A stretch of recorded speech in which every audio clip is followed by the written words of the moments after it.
Shadows are falling and I'm running out of breath. Keep me in your heart for a while.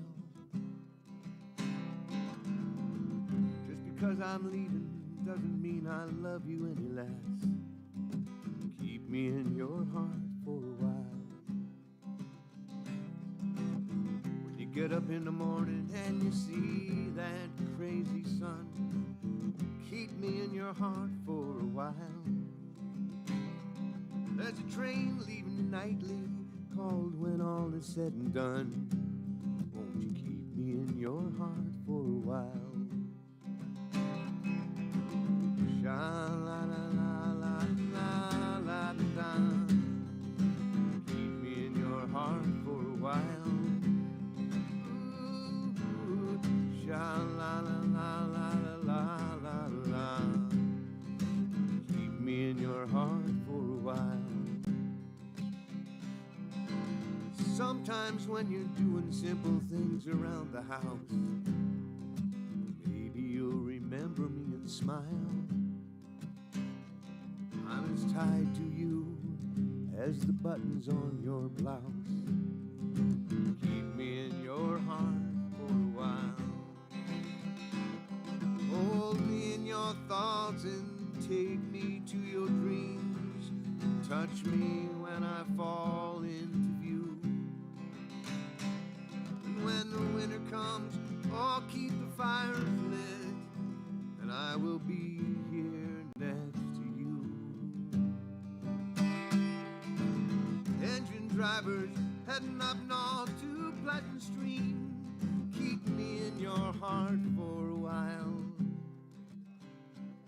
These old wheels keep on turning, but they're running out of steam. Won't you keep me in your heart for a while? Sha-la-la-la-la-la-la-da. Keep me in your heart for a while. Ooh, la-la-da, la-da-la-da.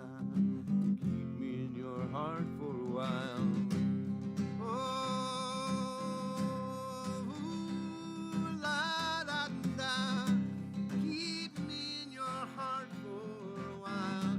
Please, la-da-da, la-da, la-da. Keep me in your heart for a while.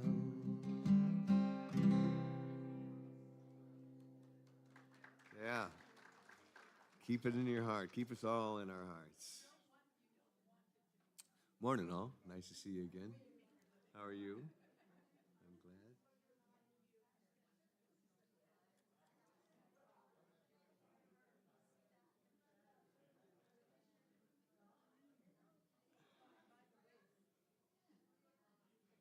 I spent a great deal of time with mortality over the last couple of weeks.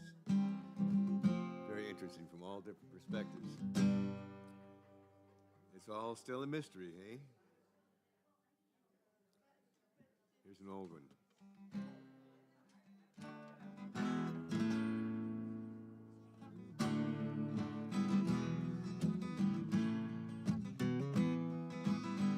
Going on to a new year coming up. Hope everyone had a good holiday.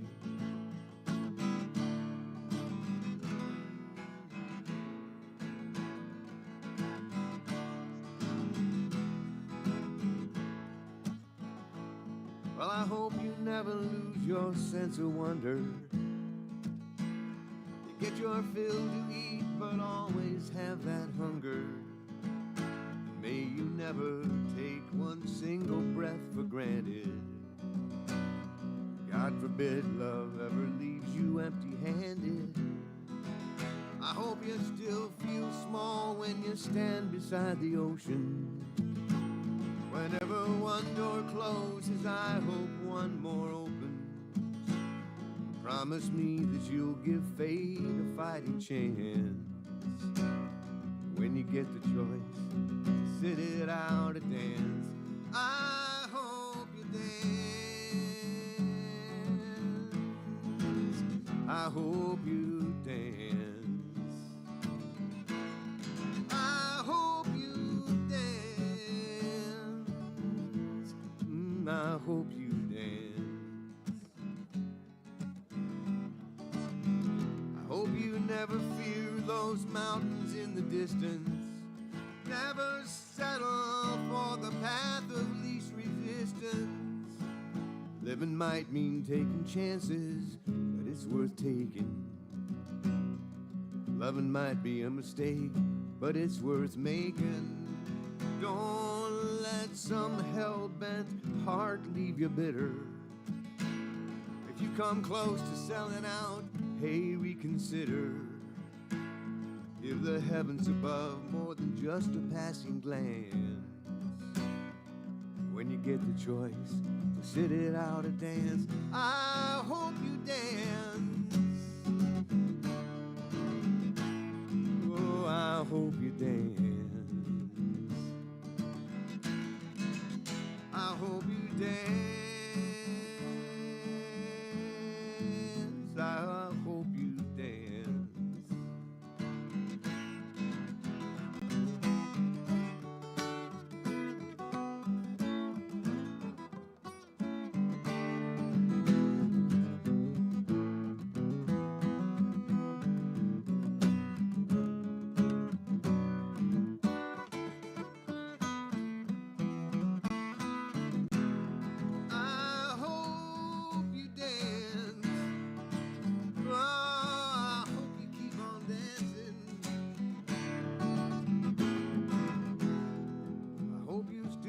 Small when you stand beside the ocean. Whenever one door closes, I hope one more opens.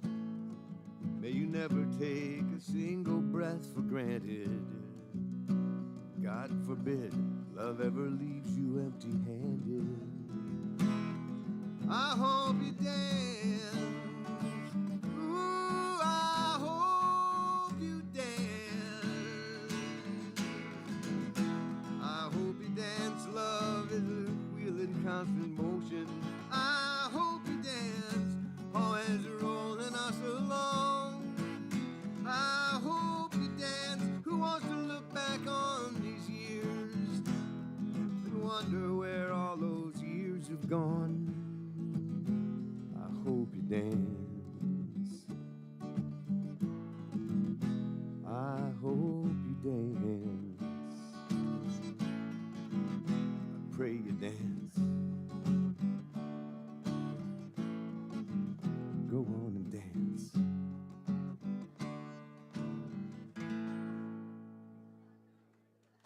Yeah. Old Leon Womack song. It's good to be back. Thank you, Michael.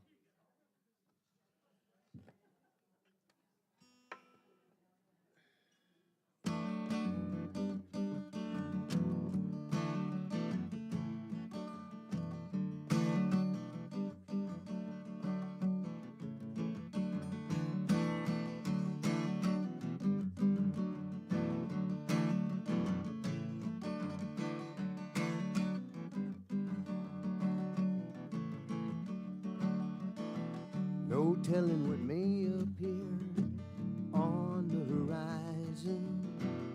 There ain't no reason to fear. I'm taking it day by day.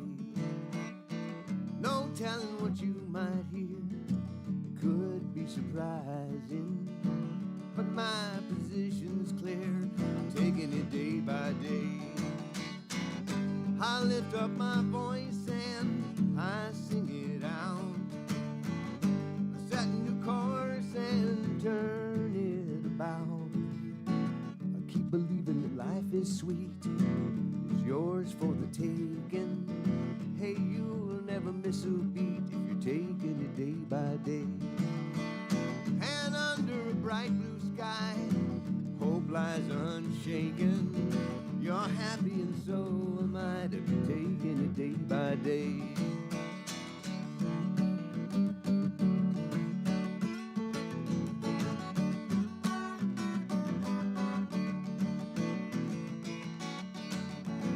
I lift up my voice and I sing it out. I set a new course and bring it about. I keep believing that life is sweet. It's yours for the taking. And we'll never miss a beat if we're taking it day by day. And under a bright blue sky, faith lies unshaken. You're happy and so am I to be taking it day by day. We be taking it day by day, simply taking it day by day. Come on, taking it day by day.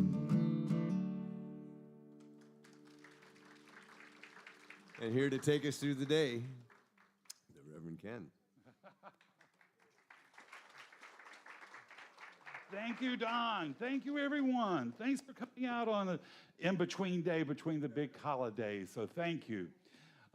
We are a special community. We're glad you're joining us today. And why we're special is because we don't have any dogma. We don't tell you what you should believe. We encourage you to come up with a God of your understanding, one that that allows you to empower your life, to draw into your life the most joy, the more love, more happiness that you can have. You know, there's only one thing that I ask you to do each Sunday morning, and that is to leave all your wouldas, your couldas, your shouldas, leave that stuff outside, and for a little bit of time, open up an avenue of spirit possibilities. And what are spirit possibilities?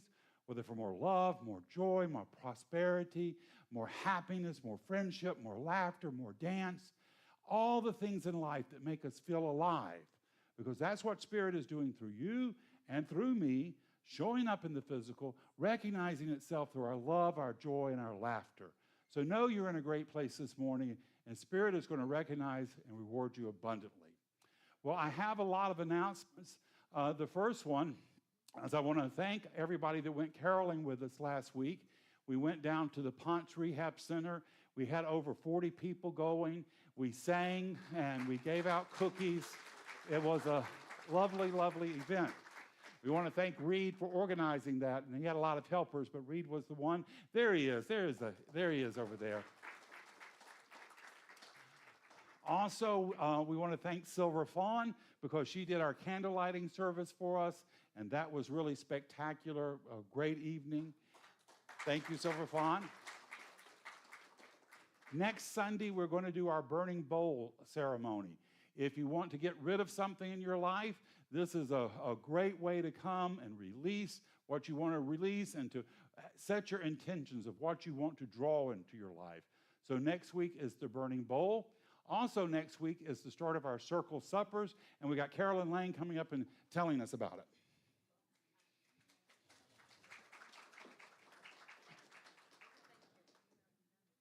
Emails have gone out. The schedules are made. Oh, yes.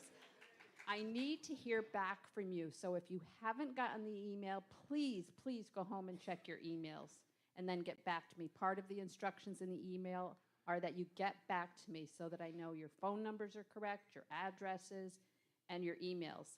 I didn't get kickbacks, so they're somewhere in your emails, unless I have it wrong, which I don't think. But anyway, thank you. We have 48 participants and a few subs, so this is great. And like Ken just said, Burning Bowl next Sunday, and then Sunday at 5 o'clock. You'll be meeting friends for dinner. So I'm excited. Can you tell? I hope you are too. Thank you, Carolyn. And today, after service, we have a special workshop by DeLuna, and she's going to come up and tell us a little bit about it. Come on up, DeLuna. Hi, everybody. Great to see you all. Oh, wonderful. So today, I've got some goodies made, some wonderful gifts from the earth and from the heavens for us to celebrate and have an infusion of love. I know we all are full of love already. We're going to top it off even more. And for those of us who feel like we'd really like to have a recharge, this is the place for it. So we're going to be doing the ceremony of the rose, which will be an infusion of love, unconditional love, and compassion we could all use to deepen our compassion for ourselves. I'm sure that each one of us would appreciate that and support each other in that. So that's at 11:30 till 1 o'clock right here, probably over here, depending on how many people come. So I hope you can come. Thanks. Thank you, DeLuna. And finally, we need some help with hospitality. If that's something you'd be interested in, helping organize it, bring some special stuff. There's a sign-up sheet by the table where the fountain is, so sign up for that. Well, those are all my announcements. So now we're going to have some great music by Don. Come on up, buddy.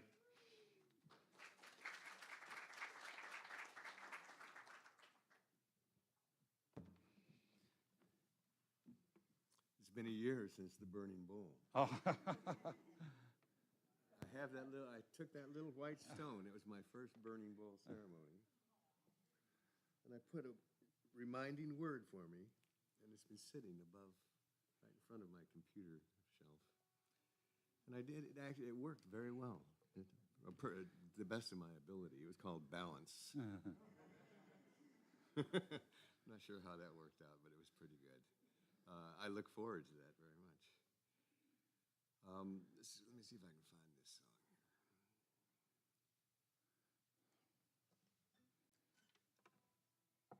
Seems appropriate.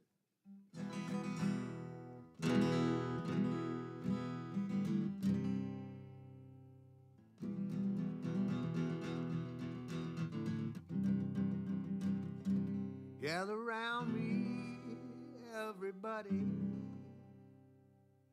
Gather around me while I preach some. I feel a sermon coming on me. The topic will be sin, and that's what I'm again. If you want to hear my story, then settle back and just sit tight while I start reviewing the attitude of doing right. You gotta accentuate the positive, eliminate the negative, latch on to the affirmative, don't mess with Mr. In Between. You've gotta spread joy up to the maximum, bring gloom down to the minimum. Have faith or pandemonium likely to walk upon the scene. To illustrate my last remark, Jonah in the whale, Noah in the ark. What did they do just when everything looked so dark? Man, they said without an accentuate the positive, eliminate the negative, latch on to the affirmative, don't mess with Mr. In Between.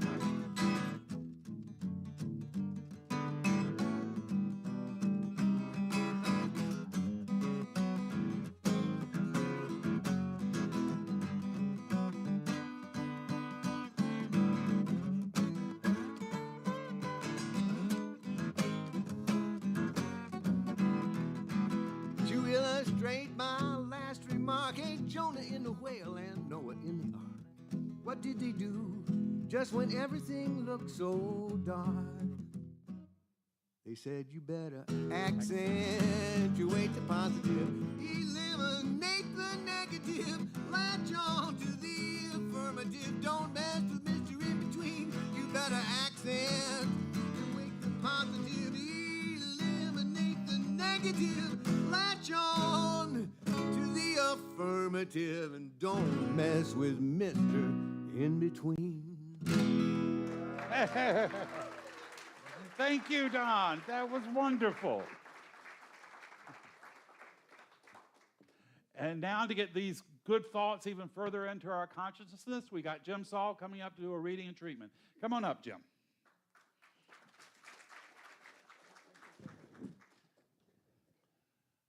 Good morning again. Before I get started, I have two quick announcements. We have these lovely poinsettias that need a home. So if you're interested, come see me after service and we'll get them into your car. The second announcement is we haven't mentioned this for quite a while and we have lots of new people. We have a gold box right over there that is our prayer box. If you're having trouble with something, you can go over there, you can write down information, put it in the gold box. I'll take it home, do prayer work for the week. I do ask one thing of it, and that is write legibly. The difference between pregnancy and prosperity is really close. So, you know, this is a free service. Also, if you have some problems that you're dealing with and you'd like to talk to a practitioner, come see me after service, okay?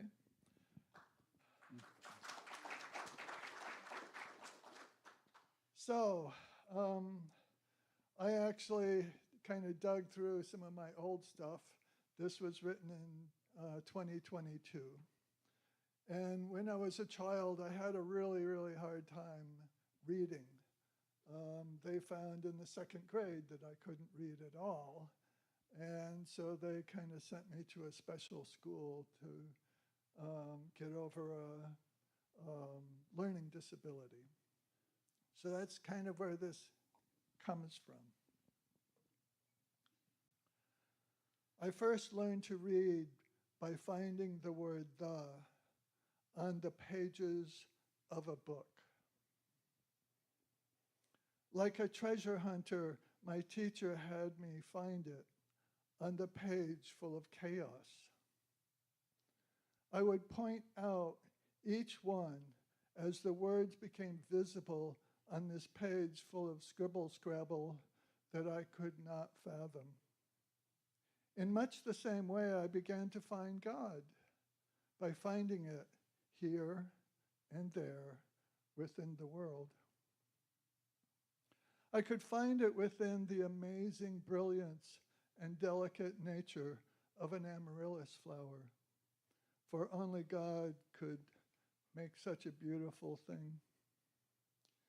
It awed me, which is what God does.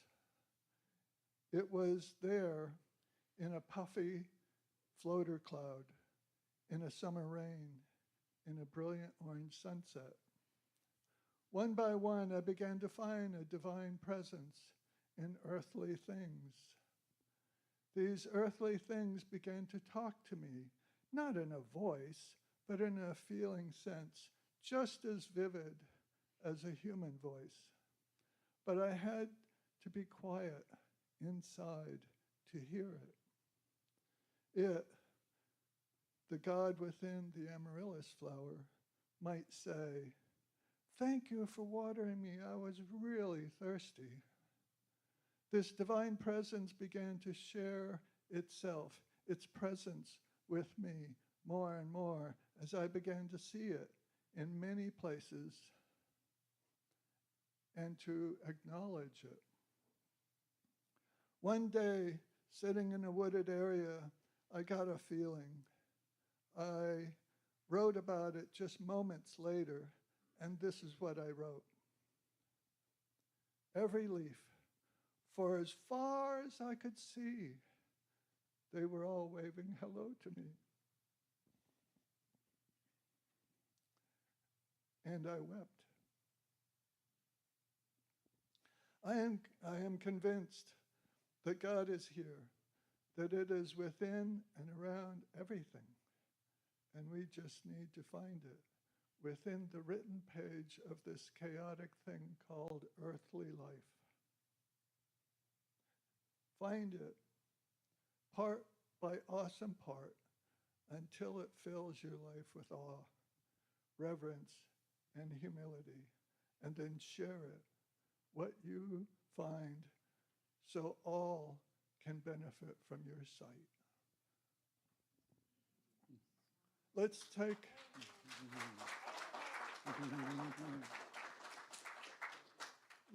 that idea of its presence and go into the morning prayer.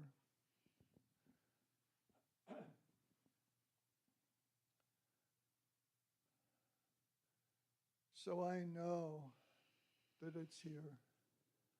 I know that this divine intelligence is everywhere present, omnipresence, everywhere.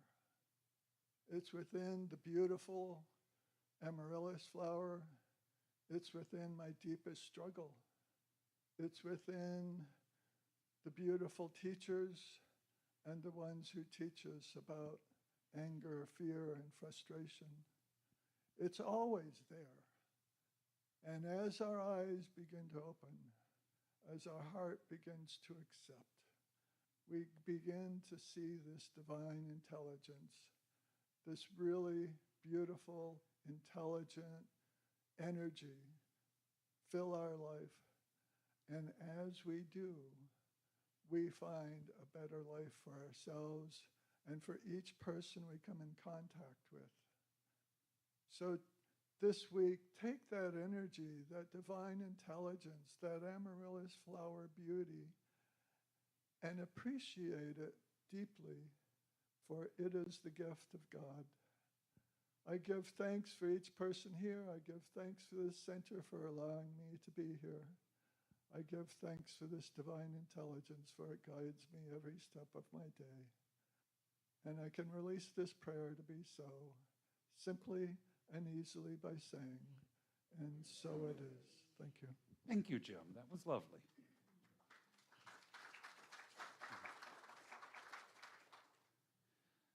So my talk this morning is the sacred pause, not pause, P-A-W-S. I'm not talking about my dogs again. Sacred pause, and just have this moment. We're in between two big celebrations. And you know, when you go to yoga and they do breath work for you, they will tell you to breathe in and pause, and then when you breathe out, pause again. And they will tell you that this pause is important. So, like I said, we've had these two major celebrations. We've gone through one. We've got New Year's coming up. It's a good time to take a pause. We've just gone through the shortest day of the year, and for most cultures, or many cultures, you know, they believe that this is a special time. This is a time when the veil between spirit and our physical world thins a bit. And for myself, I've noticed there's a lot of synchronicities going on. With all the holiday traffic, I've kept spotting a tag from where my sister who made her transition lived, Wayne County, Georgia. And I saw one, and then a couple of days later, I saw one from Ohio, and then I saw another one from Georgia. And people will say, well, what does that mean? Well, I don't know if it means really anything at all. It's just a subtle way Spirit can remind us that there is a power and there's a pattern working for us, and we can use it. We're not here on our own. We're here to co-create with Spirit a life of love and joy. Now, oftentimes when I have trouble sleeping at night, rather than getting everybody in the household disturbed, I will listen to my cell phone. I'll put on YouTube, and I will listen to near-death experiences on YouTube. My niece is just horrified that I would do this, but I find them very comforting.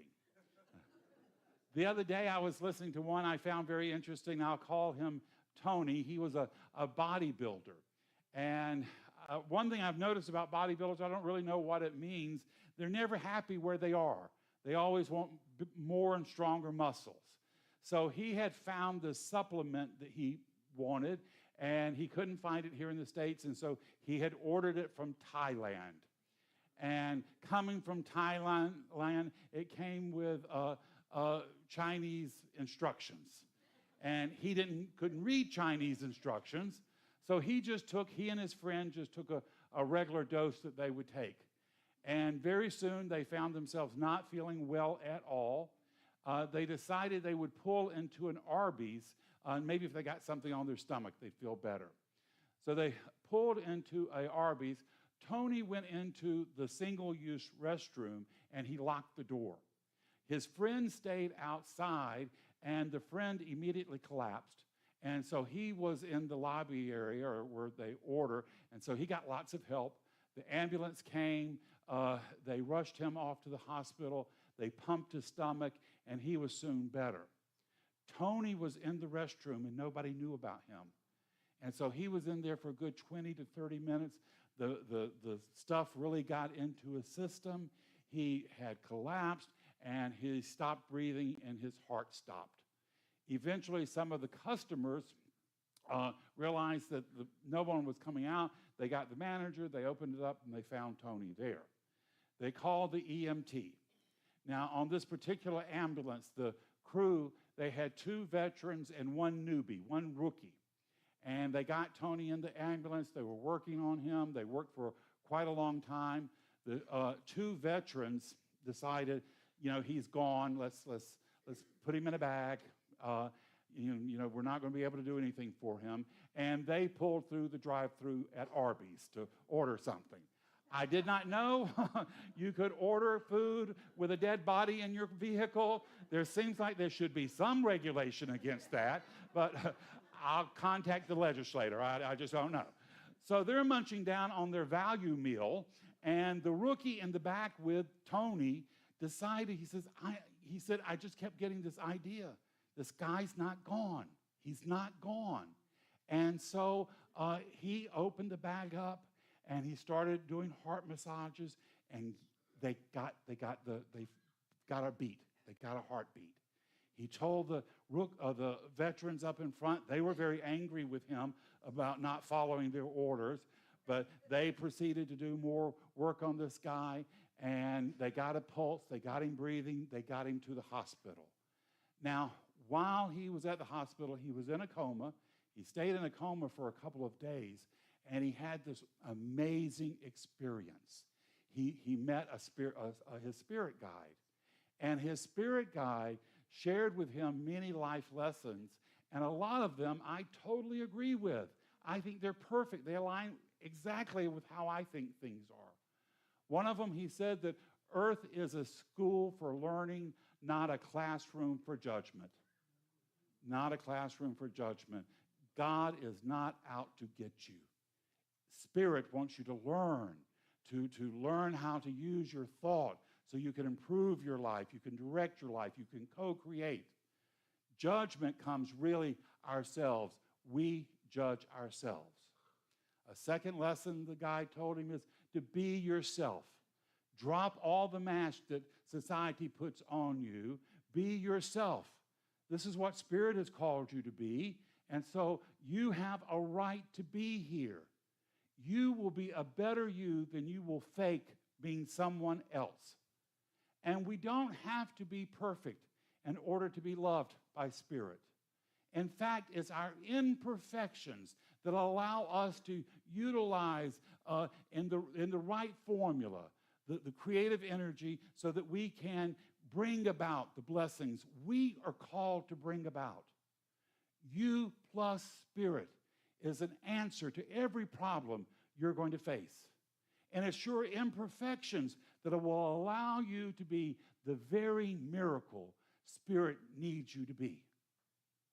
The guide also shared with him that love is our strongest energy. It's the strongest thing in the universe, and is the key to our spiritual growth. Love yourself, and then love those around you as much as you can. And there's always more love you can give. So many of us worry about getting love. Don't worry about getting love. Give more love, and it will return to you abundantly, overflowing. That's what Scripture says.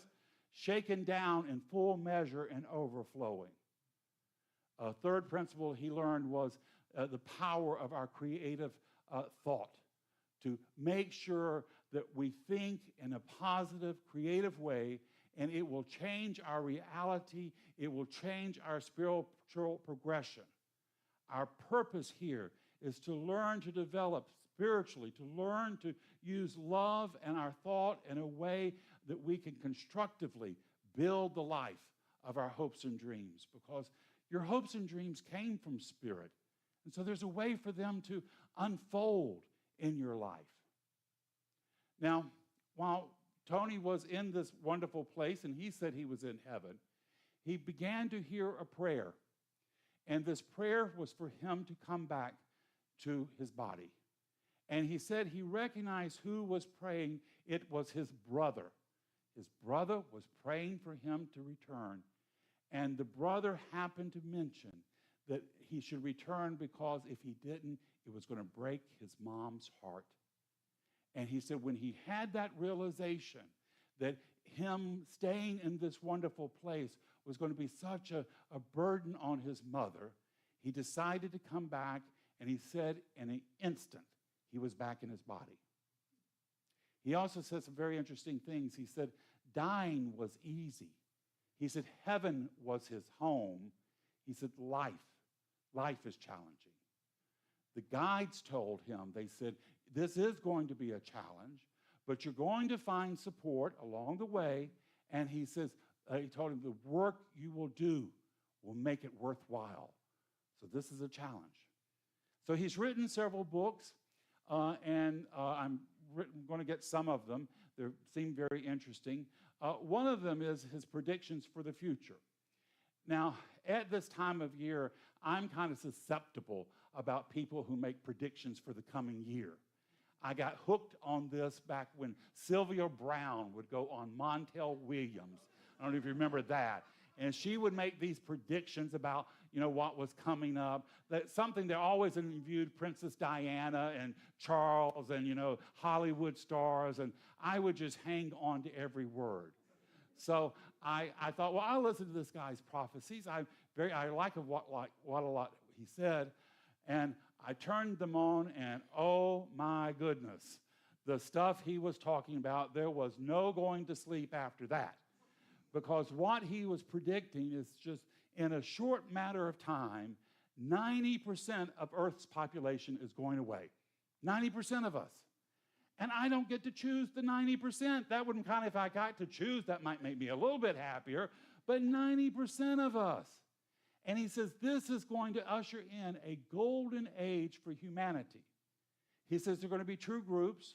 One that lives in harmony with peace and using their spiritual powers to create a balance of environments. They're going to live a lovely life. And he says unfortunately, there's going to be another group that are very aggressive and violent. They're going to live in what remains of our cities. But he said these two groups are going to be on such a vibrational, different levels that they won't interact. They won't even be able to detect each other. And I thought about that when he was sharing all of that, and I thought to myself, I think I saw a movie like this before, and I had. It was called Beneath the Planet of the Apes when I was in the 4th grade. That's this movie he was talking about. Now, it was released it's considered to be the worst of the Planet of the Apes sequels. Not necessarily that there's a good Planet of the Apes sequels, but this is the worst one. And I began to wonder, why are most prophecies about the future negative? They seem to be. You have the book of Revelations in the Bible. That's terrifying. They made me read that in the 3rd grade when I was in religious school. And all through history, you've had people predicting that Christ was coming back, and he's always coming back really, really mad. And, I always say, well, he was nothing but nice the first time he came to visit. Why is he coming back so mad?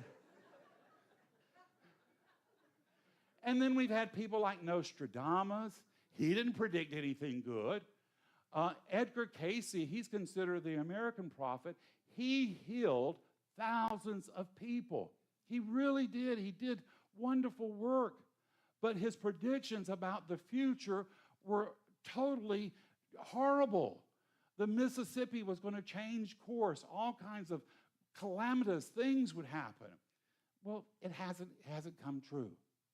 And even in literature, we've had George Orwell's 1984, and now, and it's a little disturbing to me, most of our young people are reading literature where the future is dystopian. You know, that we don't really predict that things are going to work out, things can be good. Now, why do we have this? Why is this the case? Well, I think for most people, it comes to an honest reflection of the unresolved fears and doubts they have with themselves. That's what it comes down to it. And we always know that the future is changeable. There's nothing written in stone. We have the power through our prayers and vibrations to change anything. Also, it says in Scripture that Spirit is not the author of confusion. So if we have these ideas about something that looks fearful, we should know there's a way for us to replace it with a better idea. I have a wonderful Christian friend, and if something will pop up that she doesn't like, her little pat statement is, the devil is a lie. The devil's a lie. Now, I don't believe in the devil, but I like that sentiment. You don't have to accept the fearful things that show up in your lives, and they always do. You can replace them with something that's positive, encouraging, something with love and with compassion. And when you take that negative and switch it to a positive, you're in a place of great power. This is when Spirit can really rain down upon you energy and blessings. So why does it seem to be that we have an easier time to accept the negative than believe in our good? And I don't have an answer for it. I'm not really sure about it. But it's something that we need to be aware of. All this negativity invokes fear. And fear is one of the most powerful emotions we have. And when we link our emotions and our thoughts together, we are producing a prayer. Now, we encourage you to pray to bring the good things to your life, love and joy and health and prosperity. But you can also use the same power to create negativity. There's nothing stopping you there. And when you link fear, very powerful emotion, with imagery, you have created a powerful prayer, and it can reflect back to you the hell on earth we have gone through. And there's no need for it. We don't have to do it. What does it say in Scripture? Lo, the thing I feared the most is now upon me. But we can flip the script on this, and instead of bringing things that we are fearful, we can choose to bring love and compassion and joy and happiness. We just have to step up and release the fear. Fear, false evidence appearing real. False evidence appearing real. And for some reason, we like it. There's something in us, we enjoy it. My parents, when I was growing up in the 60s, they would get together with their friends, and they would play a parlor game, and it was let's scare the bejesus out of each other. And they would get around and talk about how bad things were and how worse they were getting day by day. For them, the biggest thing that they were afraid of, they saw three possibilities about the future.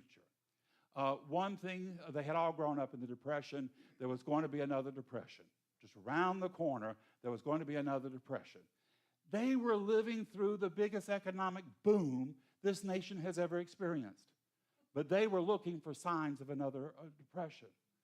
The second possibility was that the communists from Cuba were going to start pouring over the border and coming and taking over. And if that wasn't bad enough, the third thing that just scared the bejesus out of them was the hippies. The hippies were going to take over. Yes. My parents were horrified at the idea that my oldest sister would become a hippie. And she was off in college at that time, and they really just kind of ruined her college experience because they needed to dominate her so much for fear that she would be a hippie.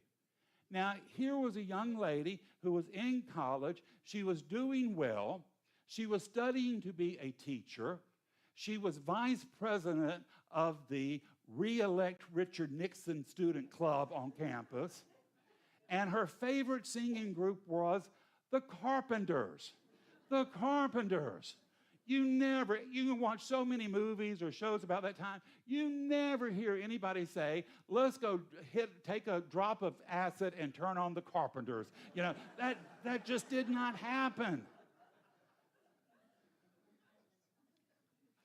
Now, why is there so much fear? Why do we?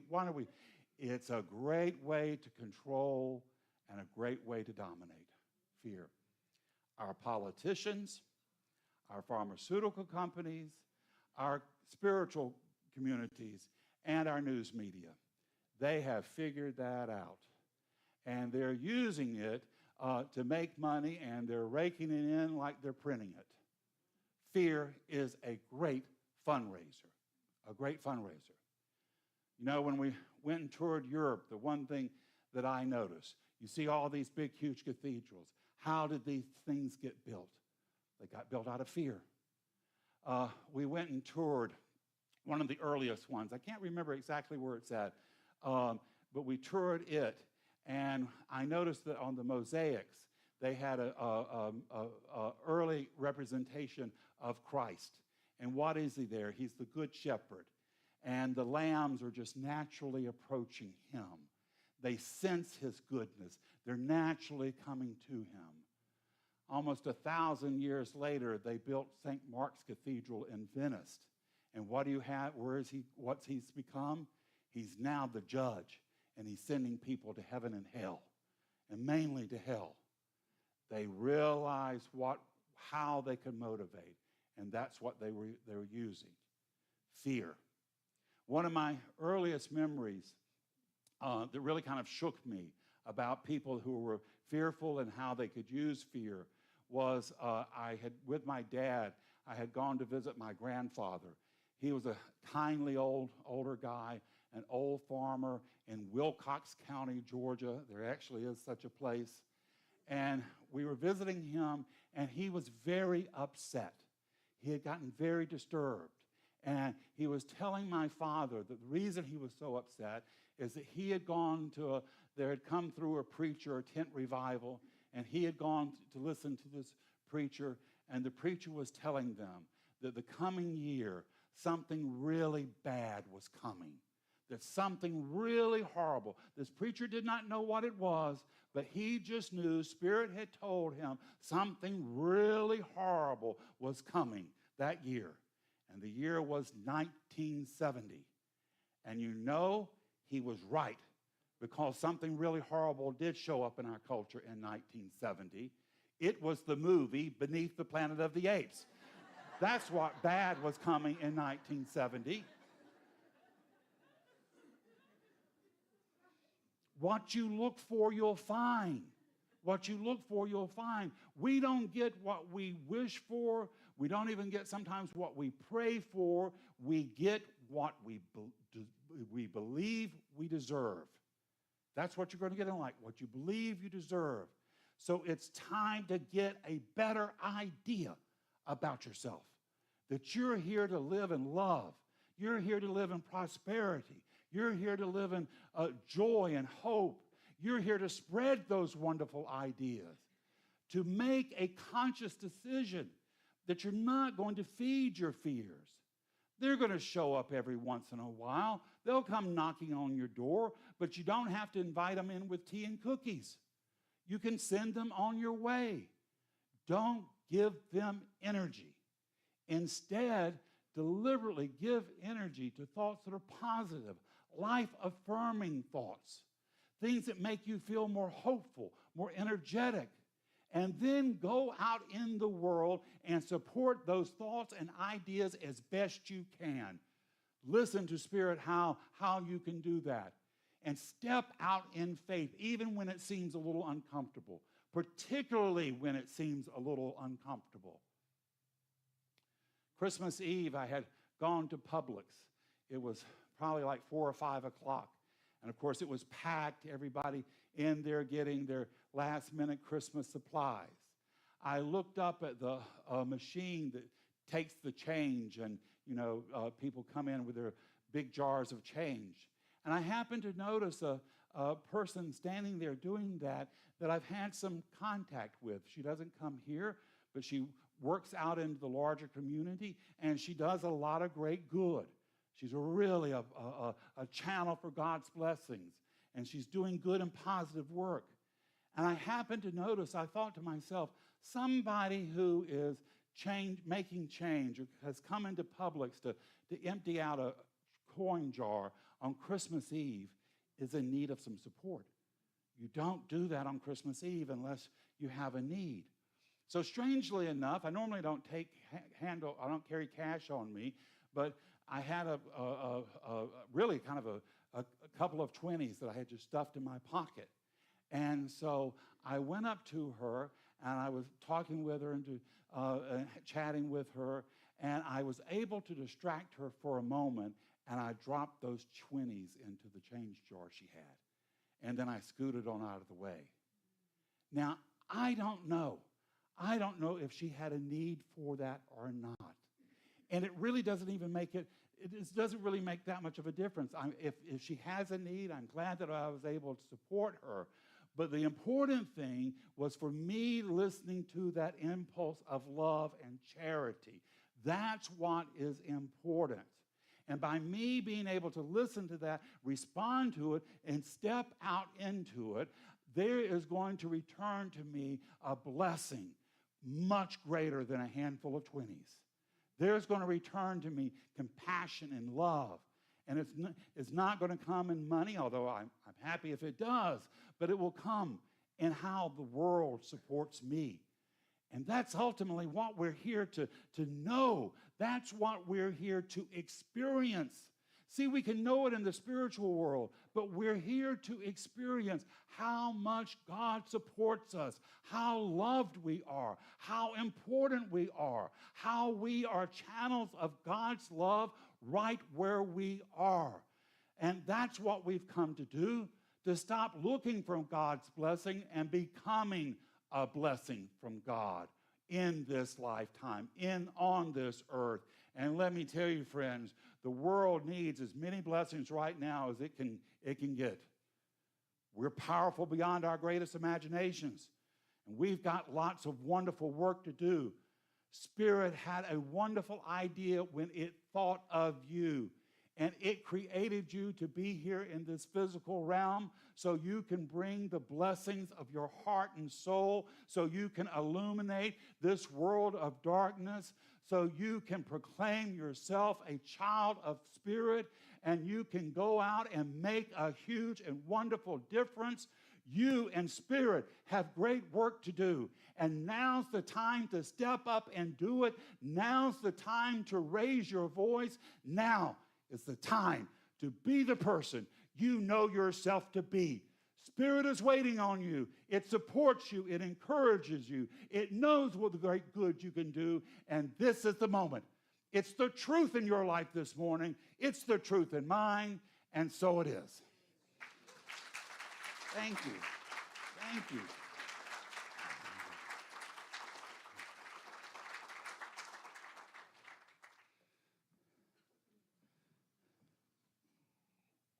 Well, there's only about 20 songs I can do. Do them all.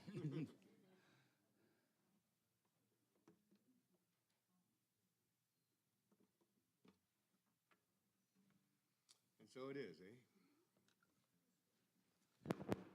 Ooh.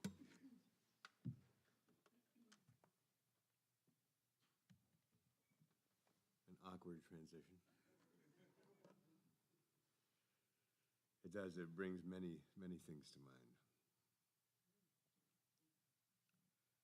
I could do accentuate the positive again.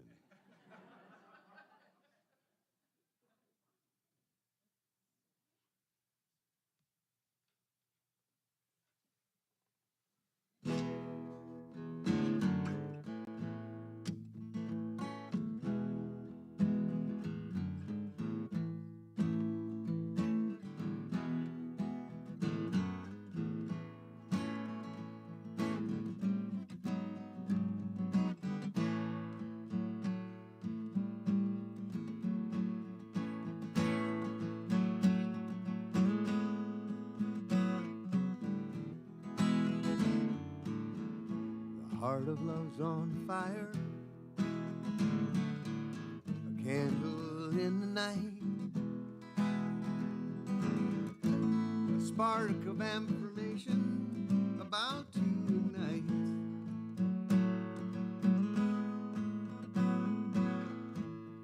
In the face of danger, we will not lose sight of what has truth and meaning, leaning towards the light.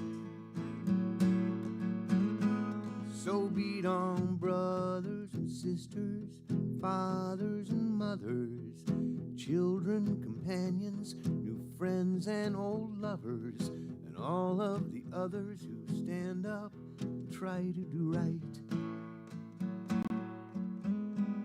It's well worth the fight. It's well worth the fight. It's well worth the fight.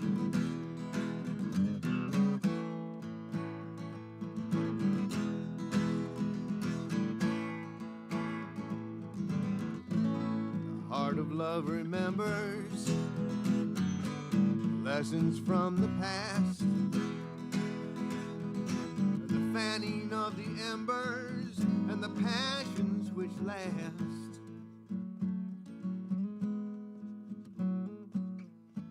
In the darkest hour,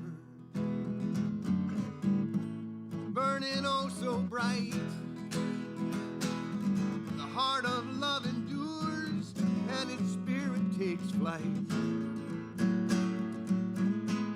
So beat on, brothers and sisters, fathers and mothers, children, companions, friends and old lovers, and all of the others who stand up and try to do right. It's well worth the fight. It's well worth the fight. Ooh, it's well worth the fight.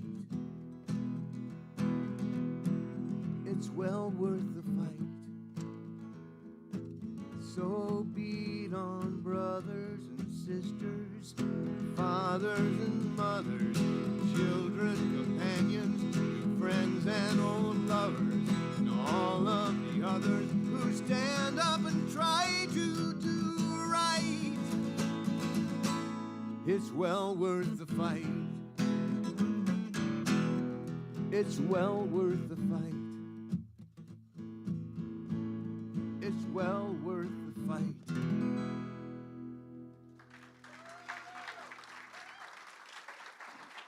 Thank you, Don. Perfect song. So now we come to the time we support our community, and we support this place because this is really a great place to be. It's a place of hope and love and encouragement. So you can support us in a couple of ways. You can do so in prayer work, seeing this place thriving and going well. You can support us by volunteering. We always need volunteers. And of course, you can support us financially. However you choose to support us, if you will take that intention and place it over your heart and read with me this affirmation of prosperity. I live in a universe of abundance. As I freely and joyfully give, I join in the divine flow, and all I share with life returns to me multiplied abundantly. The ushers will step down. We'll thank you in advance for your generous contribution. Don, I know you got something great for us. Well, we're going to stick in that love spot. Eh? Haven't done this in a while.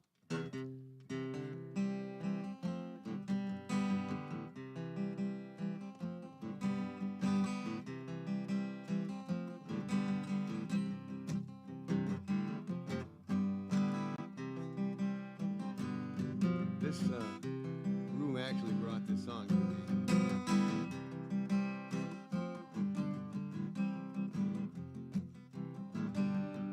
That kind of love just makes me happy. That kind of love just gets me through. The kind of love I only get from you. And when I feel it deep inside me, I know there's nothing I can't do. And that's the kind of love I get from you. You are the answer to what's ever troubling me. In time of anger, it's as though my heart were locked, but you've got the key. That kind of love just makes me happy. The kind of love just gets me through. The kind of love I only get from you. And when I feel it deep inside me, I know there's nothing I can't do. And that's the kind of love I get from you.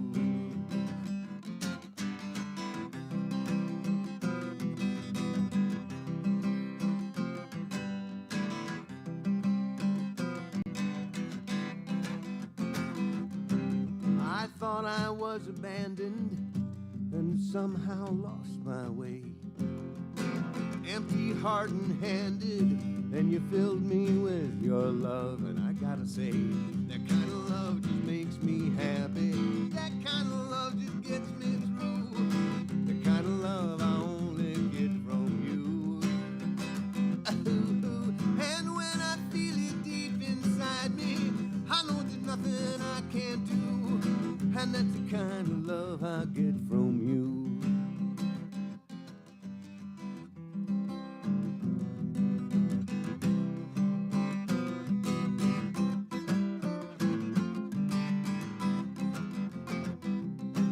You are the sunlight that starts my every day.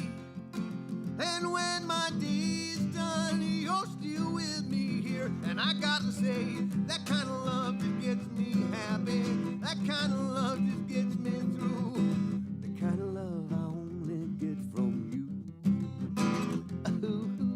And when I feel it deep inside me, I know there's nothing I can't do. Kind of love I get from you. That's the kind of love I get from you. The kind of love I only get from you. Oh, wonderful. Thank you, Don. And thank you, Terry. And thank you for your support. We know your support is going to allow us to continue this great mission of ours, to continue to being that light of hope and love and compassion out to a world in need. So we thank you, we bless it, we release it, knowing it does its good and powerful work, returning to us multiplied abundantly. And together we say, and so it is. All right, well, let's end our service with a affirmative prayer. I'm going to do it in the first person, but take it in for yourself. If I say something that works for you, we'll hold tight to that. If I say something that doesn't work for you, just let that part slide by. But just know this truth with me today.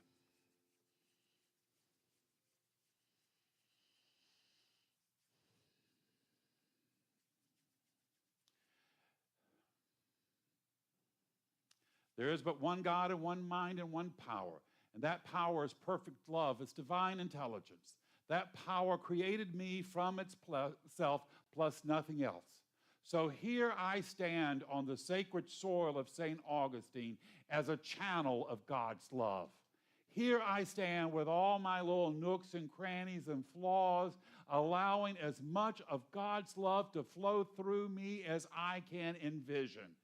So here today in this sacred space, filled with all these wonderful loving souls, I choose to have a better idea for myself. I choose to think of myself as Spirit thinks of me, not as weak and wounded, but bold, dynamic, courageous, going out in the world and making a difference by my power of consciousness, by my ability to choose a better idea.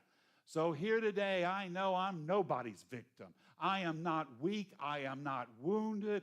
I am on a mission from God to bring about as much love and light and creativity and possibility. Spirit and I have wonderful work to do, and it is calling me forth. So this morning, I am choosing to leave behind all my lesser and wounded thoughts. I am lifting my eyes up to a better idea that comes from Spirit itself, that I am here to do mighty and great work.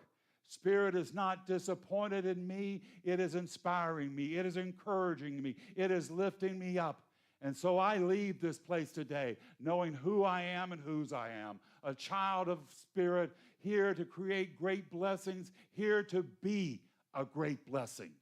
This is my truth. Every cell of my being radiates this right knowing. And I release this prayer into the mind of God to do its good and perfect, bold and dynamic work, returning to me multiplied abundantly. And together we say, and so it is. All right, my friends. Oh, I got turned around there. Just want to leave you with one last thought, and that is your life.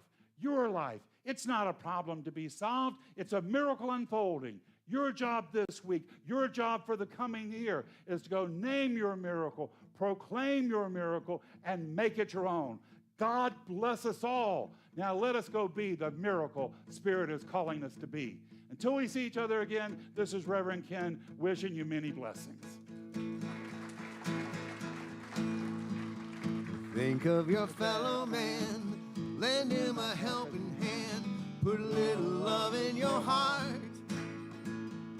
You see it's getting late, oh please don't hesitate, put a little love in your heart, and the world will be a better place, and the world will be a better place for you and me.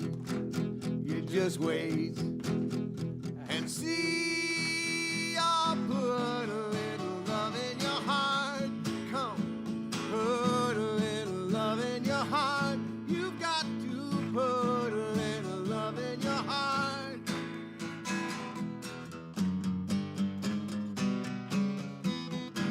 Another day goes by and still the children cry. Put a little love in your heart. If you want the world to know, we won't let hatred grow. Put a little love in your heart. Hey, and the world will be a better place, and the world for you and me. You just wait and see. Hey, put a little love in your heart. You've got to put a little love in your heart. Mm-hmm. Put a little love in your heart. There in your heart. Take a good look around, and if you're looking down, put a little love in your heart. I hope you will decide that kindness will be your guide. Put a little love in your heart. You know that your world will be a better place, and the world will be a better place for you and me.